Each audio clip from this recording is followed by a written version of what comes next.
New Jersey's been very aggressive against the Trump administration, leading several lawsuits and joining into dozens more. We've reported on many of them individually, but our senior writer and projects editor Colleen has scoured all the suits to see where the states had success and whether all this legal action has actually brought money back to New Jersey. She joins us now as part of our Under the Dome series. Colleen, great to see you. So first, how many lawsuits have there been since this second Trump administration started? So there's 57 total. That's up to date as far as I know. It's a lot, you know, and the Attorney General, Davenport, mentioned, she said that's a lot, but there are a lot of reasons for that, including in many cases because there were so many instances of the Trump administration trying to either claw back money or freeze funding to the state. What's interesting about this is that we've had an administration change here in New Jersey, right? So many of these lawsuits actually originated with former New Jersey Attorney General Matt Platkin under Governor Murphy. What have we seen just in terms of the tone and the tenor of the two administrations and I guess the activity out of the AG's office?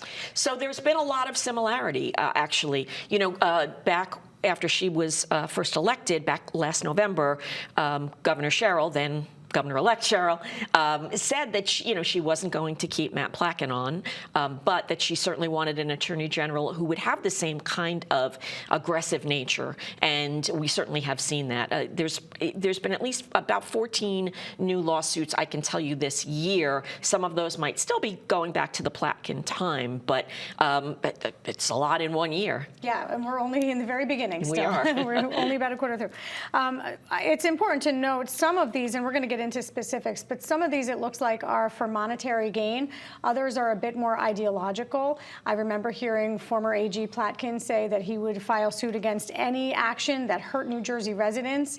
Is that carried on here where it's like kind of divided between the ideological and the monetary? Attorney General Davenport said literally the same thing at a budget hearing just a couple weeks ago when asked about that. She said anything that is going to harm New Jerseyans, interfere with the rights that people have had or the freedoms, the privileges that people have had, is the kind of thing that the state is going to go after, especially if it thinks that an action taken by the federal government is unconstitutional. So we talked about dozens that the state joined in on. I think that there are, well, I won't do the math. I'm a writer. But let's start with 6 that New Jersey has led. Can you kind of laundry list through them and just explain what they are? So one is the birthright citizenship, which is probably the best known of the suits, certainly nationally, saying that just because you're born in the United States, you shouldn't be a citizen, which is not what the Constitution says and not what has been practiced for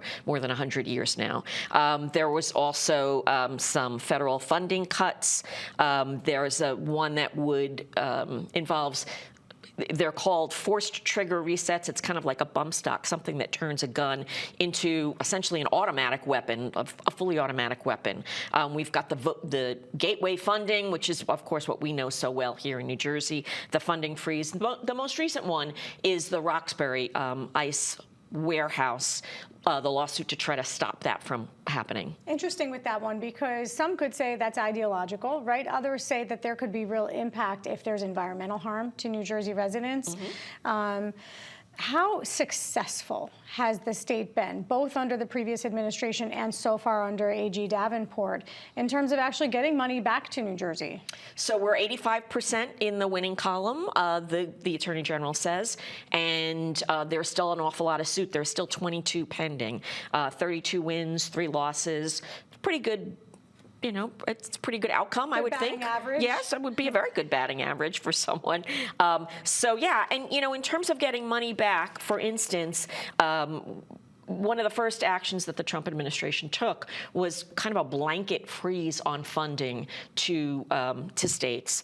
The state acted really quickly, and most of these lawsuits, we should say, are multi-state lawsuits. So it's not just the state of New Jersey, but we're acting with a number of other states, often, more than a dozen. 3 days after the state sued, they won this lawsuit, and that meant that $20 billion was not frozen. And that's a huge amount of money, when we consider what we spend here in the state. Was that $20 billion all for New Jersey? The $20 billion was just for New Jersey, because the federal funding that we get is closer to $30 billion, I think. I think that's going to be going up in the next fiscal year. But yeah, it's a huge amount. There have been others that have released smaller amounts of money. We've got money for educational funding, for health care. It's just kind of like you name it, and there's money that the Trump administration has tried to block that the state's gotten back.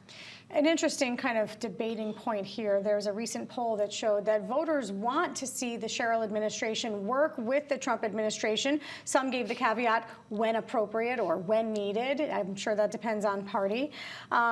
How do you think the tone and the tenor of these lawsuits creates that type of working relationship? Because Sherrill did come out very strong, kind of fighting and swinging against the Trump administration. How does that serve New Jersey? Yeah, so I mean, I think what the state is saying is that it serves New Jersey when the Trump administration is trying to withhold funds that we need, that we've been relying on. Another area that she talks a lot, or that the Attorney General talks a lot about, is public safety. There were some public safety grants, some victims assistance grants. Also money that the Trump administration has tried to withhold.